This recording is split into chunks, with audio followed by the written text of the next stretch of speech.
그러니까 필라델피아, 이것도 미국 사람들은 이렇게 번호보다는 이런 그 심볼을 좋아하기 때문에 필라델피아 거래소를 이렇게 또 줄여서 쓰기도 합니다. 근데 통화 옵션은 여기서 제일 많이 거래가 되다가 이제 유로가 출범하면서 상대적으로 그 유럽에 있는 뭐 저먼 마크, 브리티시 파운드, 뭐 프렌치 프랑, 스위스 프랑 이런 것들 다 유로로 통합이 되다 보니까 이 시장이 많이 죽긴 했죠. 그렇지만 하여튼 거래소 시장 중에서는 필라델피아 거래소가 통화 옵션 시장으로 굉장히 유명한 시장이다. 근데 거래소 시장 말고 모든 시장이 그런 것처럼 항상 시장은 거래소 시장과 장외 시장으로 나누잖아요. 근데 이 통화 옵션의 경우는 장외 시장이 훨씬 더 큽니다. 그 얘기를 하는 거고. 그 다음에 이제 회사의 경우도 금융기관뿐만이 아니라 회사의 경우도 수출입을 할 때 그 외국 돈으로 결제해주고 그러면 환위험에 노출이 되기 때문에 이런 그 통화 옵션에 대한 수요가 굉장히 많습니다. 그 얘기를 지금 하는 거고요.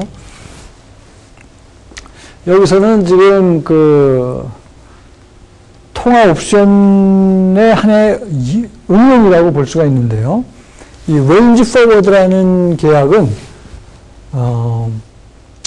콜과 풋을 가지고 만드는 계약입니다. 그래서 행사 가격 K1인 풋 옵션을 사고 행사 가격 K2인 콜 옵션을 팔아서 만든 게 이런 모양이고, 행사 가격이 K1인 풋 옵션을 팔고 행사 가격이 K2인 콜 옵션을 사가지고 만든 게 이제 이런 모양인데, 이거를 다른 이름으로 리스크 리버설이라고도 하거든요. 그래서 환율이 K1과 K2 구간사, 이게 지금 기초자산이 환율이에요.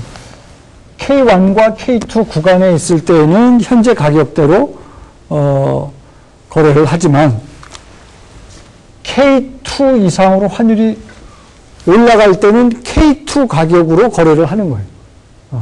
그러면서 요만큼의 이익을 취하는 방법이 있고, K1 이하로 떨어질 때는 K1으로 이 돈을 받는 겁니다. 말하자면 환율을 여기서 지급을 하고 여기서 돈을 받는 건데, 그러면서 이렇게 이익이 나죠. 그러니까 요 경우는 이 둘 다 레인지 포워드고, 이거 레인지 포워드의 롱 포지션, 레인지 포워드의 숏 포지션으로 볼 수 있는데요. 이 경우는 환율이 기초자산 환율이 떨어질 때 이익이 나는 구조로 가고 싶으면 이런 포지션을 취하는 거고, 기초자산 환율이 올라갈 때 이익이 나는 구조로 가고 싶으면 이런 구조를 취하는 건데, 이게 장점이 뭐냐면 그 환율 옵션 하나, 콜 옵션, 풋 옵션을 가지고 만드는 거예요. 이 둘 다. 그러니까 하나는 사고 하나는 팔기 때문에 옵션을 팔 때 돈이 들어오잖아요. 그 돈 가지고 다른 옵션을 삽니다. 그러니까 콜과 풋을 가지고 만드는 건데, 이 경우는 지금 풋 옵션 K1 행사 가격이 K1인 풋 옵션 하나를 사고, 근데 그 돈을 어디서 만들었느냐? 행사 가격이 K2인 콜 옵션 하나를 팔면서 받는 돈으로 사는 거예요. 그러니까 자기 돈이 하나도 안 들어가요. 이것도 마찬가지입니다. 그렇게 해서 그러면서 뭘 해요? 환율 해칭을 하는 거죠, 말하자면. 환율이 올라갈 때 나는 이익이 나고 싶으면 이런 식으로 포지션 취해가지고 해칭을 하고, 환율이 떨어졌을 때 이익이 나는 포지션으로 가고 싶으면 이런 식으로 해가지고, 즉 통화 옵션, 콜과 풋을 가지고 만드는 그 환율 해지 상품이라고 볼 수 있어요. 그게 레인지 포워드인데 다른 말로 리스크 리버설이라고 그러고요. 뭐 이런 상품도 있다는 거를 통화 옵션 얘기하면서, 통화 옵션이 어떻게 가격 결정이 되느냐는 얘기는 아직 안 했지만, 통화 옵션의 하나의 그 응용으로, 실무에서 쓰는 응용으로 이런 상품을 보여드렸습니다. 그러면 이제 본론으로 돌아와서 통화 옵션은 어떻게 가치 평가가 되느냐? S0만큼 투자한 것이, 자, 이게 우리가 선물에서도 이거 비슷한 얘기를 했었는데요. 여기서 RF는 외국 돈입니다. 외국 돈 금리. RF는 외국 돈에 대한 금리. 이 S0만큼 투자해서 그걸 외국 돈으로 바꾼 다음에 그 바꾼 돈이 RF만큼 외국 금리를 만들어내는 거야. 오케이? 그래서 콜옵션의 경우 우리가 기본 공식이 S0 곱하기 블랙숄스 모델은 ND1 마이너스 행사 가격의 현재 가치 ND2라고 했잖아요. 여기서 S0가 어떻게 바뀌냐면 S0가 외국 돈 또는 환율인데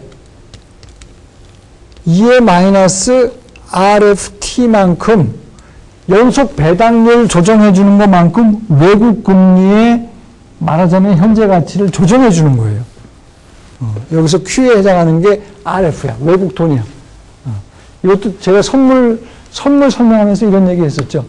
외국 돈 또는 그 주가지수의 그 어떤 그 배당률 이런 거는 그 선물 그 만기일까지 아직 안 받은 거기 때문에 그만큼 현재 가치 조정해 주면서 뭐 빼줘야 된다. 마이너스로. 이거는 지금 옵션이기 때문에 만기일 개념으로 생각을 하셔야 되는데 그 만기일에 이런 그 기초자산 외국 돈에 대한 외국 금리 같은 것이 붙기 때문에 그만큼 배당도 마찬가지지만 지금 현재는 아직 권리 행사를 안 했기 때문에 조정을 해줘야 된다는 의미로 이해하시면 돼요. 그래서 요지는 뭐냐면 블랙숄스 모델의 요 콜옵션만 보면 된다고 그랬죠. 풋옵션은 풋콜 패러티로 계산하면 되니까 이게 기본 그 블랙숄스 모델의 공식인데 이 S0에 해당하는 것이 통화옵션의 경우 이 S0가 외국 돈이고 환율일 수 있는데 요만큼 외국 돈 금리를 조정해 줘야 된다 이거예요. 그러니까 주가지수 옵션의 경우 그 배당률 조정해 주는 거랑 방법이 똑같습니다. Q 대신에 외국 금리 RF만큼 조정을 Q 대신에 RF만큼 조정을 해주자. 아시겠죠? 그래서 공식이 이 기본 공식인데 S0 대신에 2의 마이너스 RFT가 여기 추가가 되는 겁니다. 이것이 통화 옵션의 공식이다.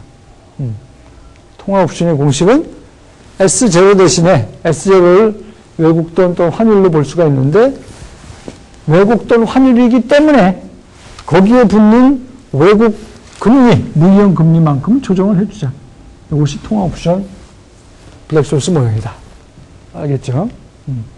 그러니까 주가지수 옵션과 원리는 통화 옵션이 똑같은 거죠. 이 공식을 다시 쓴 거예요. 이 공식에서 F0를 이렇게 정의를 하면 요거는 통화 선물 가격으로 볼 수가 있죠. 우리가 기억나세요? 통화 선물. 주가지수 선물 배웠을 때 바로 그 공식입니다. 통화 선물로 봤을 때 통화 선물을 이렇게 쓸 수 있는데 요거를 사용해서 이 앞에 공식을 다시 쓴 거예요. 다시 쓰면 이런 모양으로 된다. 그럼 이때 F0는 통화 선물 가격이죠. 그러니까 이 공식과 이 공식이 다른 공식이 아니에요. 똑같은 공식이에요.